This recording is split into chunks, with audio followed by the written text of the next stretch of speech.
Apologies for the end of the last video being a bit windy. I hope this one isn't. I just pressed the red record button. It was a bit of wind. Anyway, we give it a go.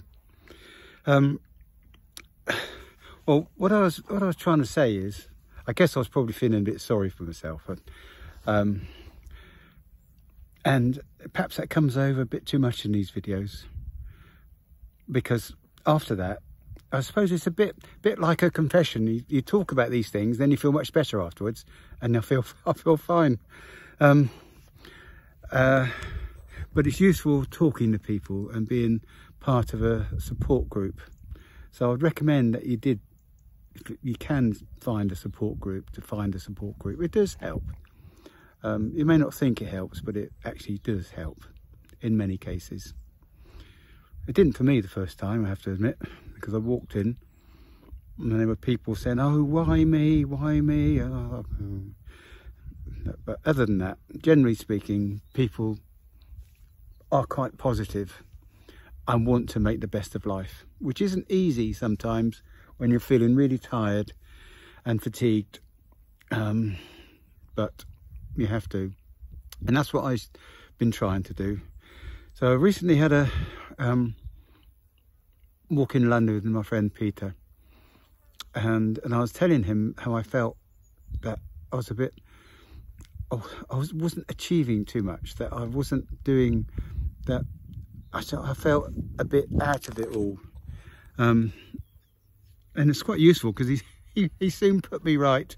So walking to Liverpool Street Station, he put me right, telling me all the things that we'd done and the fact that we were in London that day. We had visited these places that he wasn't aware of, like the London Centre, which is fantastic, by the way. It's got a scale model of London, and a bigger one of the city, a scale model. Every single building is there. It's unbelievably fantastic. But I was telling them about the friends that have gone on holiday, and so the neighbours that I've talked about before, 3 months in New Zealand, and the other ones that are now going, they're actually in New York as I record this, and they're coming back, and then they're going to India for a couple of months. And you think, well, here I am doing the same old thing, the same old way, but actually it's all relative. Sometimes I don't feel like doing these things anyway. And if I was well, I probably still wouldn't do some of them. But the fact I can't do them makes it worse.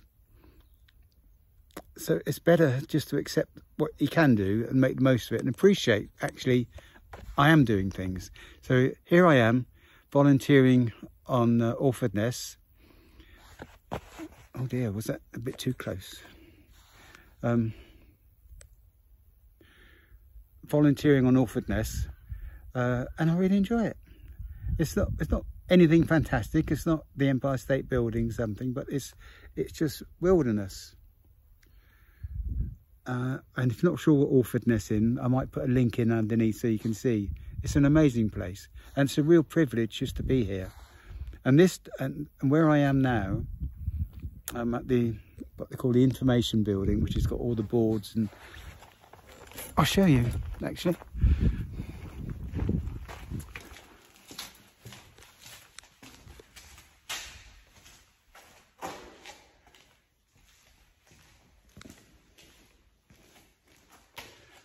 It's got all the display boards explaining everything about the history of Orford Ness.